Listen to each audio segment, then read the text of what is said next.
Thanks, and Coach, and just questions. It was one of those games you kind of see it coming. Wind blowing in pretty hard. It'd be hard to hit the ball over people's head, obviously the outfielder's head. And I think that, it took us a while to figure out, their starter. I felt like he threw the ball extremely well. He was throwing the ball hard and spotting up his breaking ball away from the right-handers. And I don't know if they expected him to go that long, but he got us to hit into a couple of double plays and just kept getting off the hook with 2 outs. We've been getting some of those hits. We really didn't get them today. Our runs today came more earlier in the innings for the most part. It seemed like, at least first few.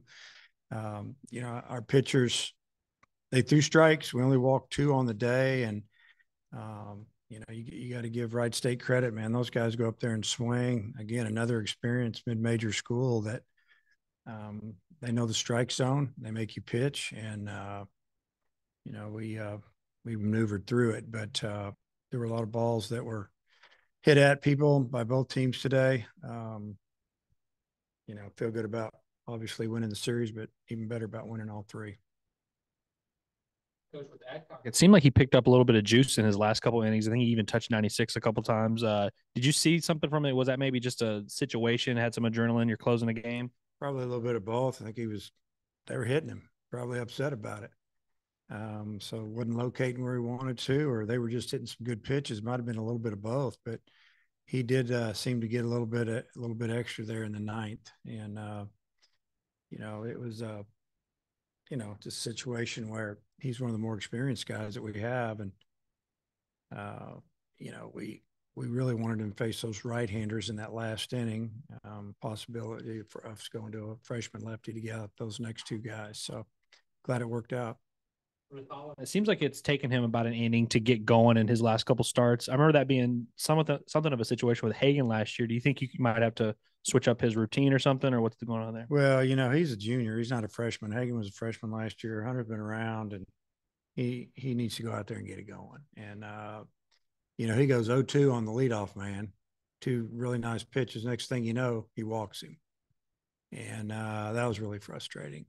And you got to give their leadoff man's good. I mean, he'll fight you. And if you throw one down the middle, he'll hit it.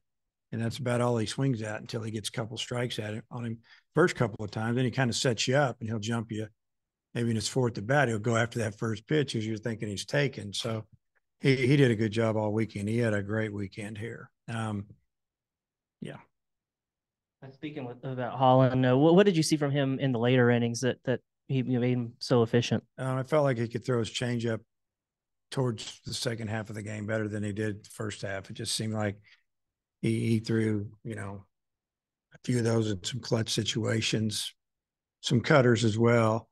But he was around the plate all day. There really weren't a lot of bad misses or anything. It was just, they just kept fouling pitches off. They were tough to put away. The update on Cody Frank, or could you give us any insight on what it was bothering him? We couldn't really tell. Well, it's not his arm. It's about all I can tell you. I don't know anything yet. Galley committed the error that loaded the bases in the 8th, and then 2 pitches later, it hit right back to him. Looked like a similar play. What did you think of that sequence? Well, the first play was tougher than the second one. It was an in-between hop. He could have kind of done what I call 1 step up, 2 step back on the first one and just got an out. But in his mind and in our mind, we're looking for a double play there. If that ball stays in his glove, he steps on third and throws to first. And but it was a longer in-between hop. The second one was, like you said, kind of the same ball, but the ball was it stayed down better. And, it was a good play. I appreciate him not shying away from that second one. It wasn't like, I kicked one, please don't hit it to me. He's probably thinking, hey, hit it to me. I'm going to give me another shot at this. And that's what I saw. Underrated play was the tag that Stovall applied on the runner in the 6th inning. Yeah, to me, it was a really good tag, really good throw. Peyton was a little late getting to the base. He's playing a little deep, so we'll talk about that a little bit. You got to give up something. They have runners on. You have to shorten up or, do whatever. Cut down on the distance between the covering infielder for sure and the base. And he was touch late, but he caught it, tagged all at the same time. It was a great play. A week ago, you said something about, you needed some guys to step up on the mound, and you've had Carter step up and Adcock has looked better, led better, but then you also lose the two guys this week. Just how frustrating is that you get some guys step up and you also lose some? Well, one reason I say we had to have some guys step up is because, we've had now 3 pitchers go down, one for the year, one for we don't know how long until probably tomorrow night. We're hoping it's, 5 or 6 weeks at the most. You never know. And then, we don't know what's going on with Franks either. So somebody's going to have to step up because we need some more arms, or we're going to have to make some adjustments on how we handle games. Chase Borfin just continues to be on a tear with 3 hits, 3 RBIs today. What more can you say about him? Yeah, I mean, he didn't have a great game on Friday. I think he was frustrated, and he's put together 2 really solid games back to back, and he's just, doing what he does. He doesn't try to hook balls. He just hit it where it's pitched, and he got him a fastball away and hit it into that wind, kind of got it to the side where it could get through it and take off a little bit. And I mean, that was a big swing for us right there. It gave us the lead.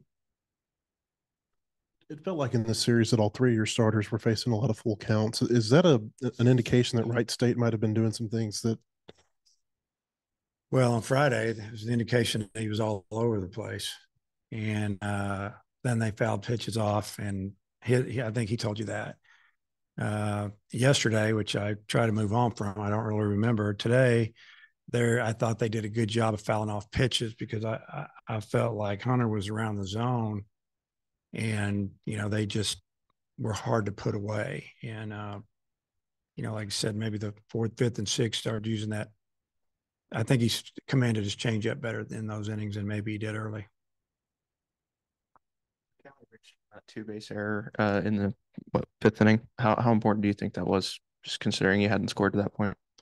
Well, we were just looking for something to happen, and we kind of got rewarded there for just a bad play by the third baseman. I mean, he fielded the ball and then airmailed it. Got to give Callie credit. He hustled all the way down the line. Ran his, he didn't out. And I got jammed, and he was going to be a 5-3, and here we go. He got down the line, and that gave us opportunity to, I guess get tangled up with the first base a little bit, and then the ball got away, and there you go. So we needed a run. We were down. So I guess you could say that was a little bit of a momentum swing for us. Just overall with Wright State, I think they're now 2-8 on the year, but this is a team that's had a lot of success, a lot of returning pieces. Do you think this is a series that's going to age really well throughout the season when you look back? I think so. I told our players that, they've gone on the road for all their games, I think. And, they went 1-5 against the SEC, and they'll probably get into league play and win the league, coming first, second in the league, win the tournament. They can hit. They've got enough arms. They stay healthy that they're going to be fine. But they gave us a good challenge. All 3 of those games were actually better games than maybe the score ended up being. Too early to know about Faraday, what the injury was with him yesterday. Yeah, I don't know what it is. We don't know what it was. He doesn't have any tears or anything. He just little issues with some circulation or something is what I've gathered. Runs were a little bit hard to come by today, but your lineup's been pretty good so far through the first 11 games. How big has that been, considering maybe the inconsistencies and injuries on the mound? It's been huge. The offense has been good. They've been finding ways to put together. It seems like most every game they put together what we call a cricket number inning, where they're scoring 2, 3, 4 runs. They've also had a lot of innings where we score 1 here, 1 there, and then we put you away with a big inning. And it has to do with plate discipline and, just making the other team work a little bit. Today, we did that, but we also put the ball in play, and they kicked a couple.